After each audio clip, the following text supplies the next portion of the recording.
SIR আতঙ্কে অপমৃত্যুর দাবি তুলে পুরুলিয়ার মানবাজার ইন্দুকুড়িতে রাস্তায় মৃতদেহ রেখে পথ অবরোধ করল তৃণমূল কংগ্রেসের নেতাকর্মীরা। গতকাল মানবাজার থানার অন্তর্গত পাথরকাটা গ্রামের দেবরাজ ওরাং নামে এক ব্যক্তির ঝুলন্ত দেহ উদ্ধার করে পুলিশ। সেই মৃত্যুকে এসআইআরের জন্য আত্মঘাতী বলে দাবি করে তৃণমূল কংগ্রেসের আন্দোলন নামে। তৃণমূল কংগ্রেসের দাবি, মঙ্গলবার এসআইআরের শুনানি ডেট ছিল দেবরাজ ওরাংয়ের। সেই চিন্তিত থাকার কারণে সেই পথ বেছে নেয়। সোমবার সন্ধ্যা থেকে রাস্তায় মৃতদেহ নিয়ে বিক্ষোভ দেখানো হয়।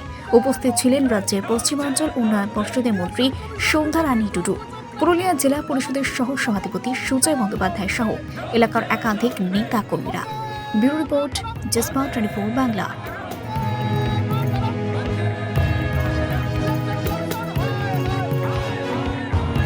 ডাকা ছিল সেই জন্য বারবার একবার এই দিয়েছিল জমা, তাহলে ভুল আইডি। হ্যাঁ তখন আমাদের ওই সামনে মানে মাস্টার একটা ছিল প্রাইমারি স্কুলের বারোটার, হ্যাঁ তাইলে ওই একলা একজনকে আমার ভাসুর বেটা বটে, ওকে বলতে বলছে আরে তোমার কাকুরা নাম আসতে বলছে, তাইলে বলে দিবি যে ওদের ভুল হয়েছে আর ভুল নিয়ে জমা দিচ্ছে। তখন ওই একবার জমা দিয়ে এবার যখন একবারে কথাটা শোনাইলো তখন ও ভাবি এরকম বললো। আপনি কি মনে করছেন কেন আত্মহত্যা বা গলায় দড়ি নিল? আমরা কিচ্ছু জানি না, ওটা অমন করবে সেটাও বলে নাই। চিন্তিত ছিল? হ্যাঁ চিন্তিত ছিল হ্যাঁ মানে এটা নিয়ে চিন্তা করছিল? ও করতে ছিল, ওই বলছে আমার কি হবে, আমাকে এই করবে ওই করবে, বলি কিচ্ছু নাই করবে, তোমার একাই আছে নাই আরো কতজন। আপনি কি মনে করছেন এই এসআইআরের জন্যই কি তাহলে এই ঘটনা ঘটেছে? এইটা নিয়েই ঘটাইছে, এটা নিয়ে এইটা ঘটাইছে? নিয়ে এরকম করলে আমাকে বলতো আমার কি হবে। তো বলি কেন চিন্তা করছো, বলি আরো তো কত লোকের রয়েছে, বলি তোমার কোনো আসিয়াছে। আমি বারবার বুঝাই আমার এইটা নিয়ে কি হবে, আমি আর নাই থাকবো, আমাকে এই করিয়ে দিবে, আলাদা করিয়ে দিবে, কত রকম। আমি বরঞ্চ আরো জিজ্ঞাসা করি, বলি নানো তো বাবু, বলি যাবে হবে তাই হবে, সবার এই নয়।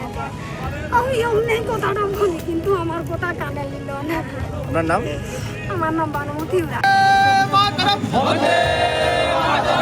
ইসিআর বিজেপির যৌথ চক্রান্ত, তৃণমূল কংগ্রেস লড়ছে। এই ইলেকশন কমিশন ও বিজেপির যৌথ চক্রান্তের বিরুদ্ধে তৃণমূল কংগ্রেস লড়ছে। এই লড়াই চাই, লড়াই চাই,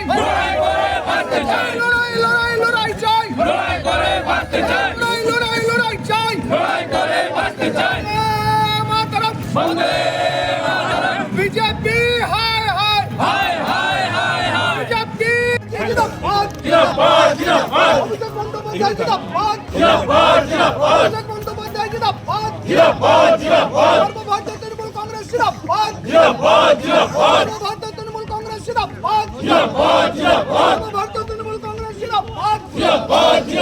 বেআইনি এসআইআর করে সাধারণ মানুষকে মৃত্যু মুখে ফেলা হচ্ছে, বিজেপি সরকার জবাব দাও। বেআইনি এসআইআর করে সাধারণ মানুষকে মৃত্যু মুখে ফেলা হচ্ছে, কেন প্রধানমন্ত্রী জবাব দাও। জবাব চাই, জবাব দাও। এই জবাব তোমায় দিতে হবে। গণেশ কুমার দূর হটো, গণেশ কুমার দূর হটো, গণেশ কুমার দূর হটো, গণেশ কুমার দূর হটো। ইলেকশন কমিশন হায় হায়, ইলেকশন কমিশন হায় হায়, বিজেপি হায় হায়, বিজেপি হায় হায়, বিজেপি হায় হায়। জয় বাংলা, জয় বাংলা, জয় বাংলা। মমতা ব্যানার্জি জিন্দাবাদ, মমতা ব্যানার্জি জিন্দাবাদ, অভিষেক বন্দ্যোপাধ্যায় জিন্দাবাদ, অভিষেক বন্দ্যোপাধ্যায় জিন্দাবাদ, সর্বভারতীয় তৃণমূল কংগ্রেস জিন্দাবাদ, সর্বভারতীয় তৃণমূল কংগ্রেস জিন্দাবাদ, সর্বভারতীয় তৃণমূল। বেদনার মাধ্যমে আমি আপনাদের কাছে জানাতে চাই যে বর্তমান পশ্চিম বাংলায় এসআইআর যেটা নিবিড় একটি ভোটার তালিকা গঠনের জন্য যে প্রণালী, সেই প্রণালীতে শুধুমাত্র লজিক্যাল ডিসক্রিপেন্সি, ভালো বাংলা যেটা হচ্ছে একটাই, সেটা হচ্ছে যে তথ্যগত অসঙ্গতি। তথ্যগত অসঙ্গতিটা কি? এর বাবার নাম, এর মায়ের নাম 2000 ভোটার লিস্টে ছিল। 2002-এর ভোটার লিস্টে যেটা ছিল এদের বাবার নাম, তার সাথে ডিফারেন্সটা কি হয়েছে? বলছে 50 বছরের পরে, বলছে 50 বছরের ডিফারেন্স।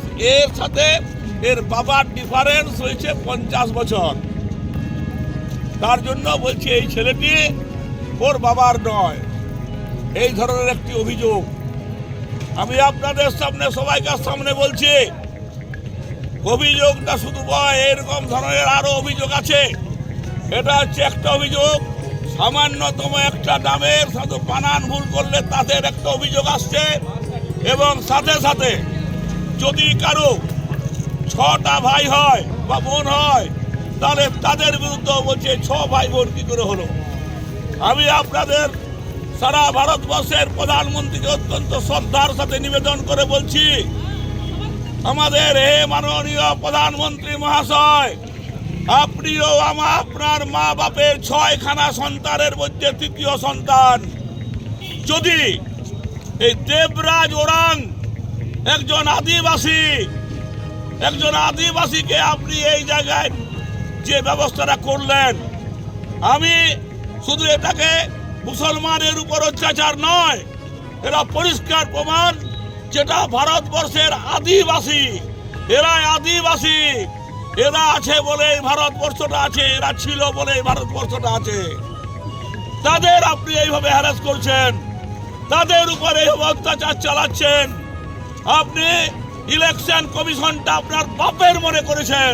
ইলেকশন কমিশনের যে ইসি যে আছেন, তিনি তো এখন আপনার লেজুড়ে পরিণত হয়েছে। যদি মুসলমানদের আপনি এইরকম ধরনের পরিস্থিতিতে বলতে পারেন যে আপনি রোহিঙ্গা, তো আপনি তো 6টা ছেলে আপনার ভাইয়েরা, তাহলে আপনিও তো রোহিঙ্গা। বলুন আপনি কি করবেন? একটা আদিবাসীকে এমনি করে মেরে দেওয়া কি লজিক্যাল ডিসক্রিপেন্সিটা শুনুন। আমি আপনাদেরকে বলছি, আপনার বিধানসভা ক্ষেত্রে বিশেষ নিবিড় সংশোধনে এর কাজ চলছে। আপনার এবং আপনার পিতামাতার যাদের বিবরণ আপনার পূর্ববর্তী SIR এর ভোটার তালিকার সাথে যুক্ত করতে ব্যবহৃত করেছেন, তাদের পার্থক্য 50 বছরের বেশি, যা সম্ভবত ভুল সংশোধনের কারণে হয়েছে। আপনি ভুল করেছেন, আপনার বাবার ওই কত বয়স নয়, বা আপনি তার ছেলেই নন, এই ধরনের একটা অভিযোগ। আচ্ছা বলুন তো, এটা কি প্রমাণ করবে? সে কিভাবে প্রমাণ করবে যে আমি তার বাবার ছেলে, 50 বছরে আমি জন্মেছি? এই ধরনের অবস্থা আমি আপনাদের সামনে, সবাইকার সামনে করজোড়ে বিরতি করছি। আমার একটা পরিষ্কার বক্তব্য, এইভাবে ভারতীয় জনতা পার্টি এবং ইসি ইলেকশন কমিশন যেভাবে যৌথভাবে পশ্চিমবাংলার মানুষের উপর অত্যাচার চলেছে, পশ্চিমবাংলার মানুষ কোনোদিন কারো কাছে মাথা নত করেনি। তাই আমি আপনাদের কাছে করজোড়ে, এই ঈদপুরের বাসীর কাছে করজোড়ে আবেদন করছি, আপনারা ঈদপুরের বাসীর কাছে আবেদন করছি যে আপনারা দেখুন, আর একজন আদিবাসীর মৃত্যুর পাশে সমগ্র আদিবাসীকে দাঁড়াবার জন্য আবেদন করছি। সাথে সাথে সমগ্র এলাকার মানুষকে যৌথভাবে এই ধরনের একটা ভিন্ন চক্রান্তের বিরুদ্ধে, পশ্চিমবাংলাকে শেষ করার চক্রান্তের বিরুদ্ধে ঐক্যবদ্ধ হয়ে আগামী দিনে ভারতীয় জনতা পার্টিকে পশ্চিমবাংলা থেকে ঝেঁটিয়ে বিদায় করার জন্য আপনাদের কাছে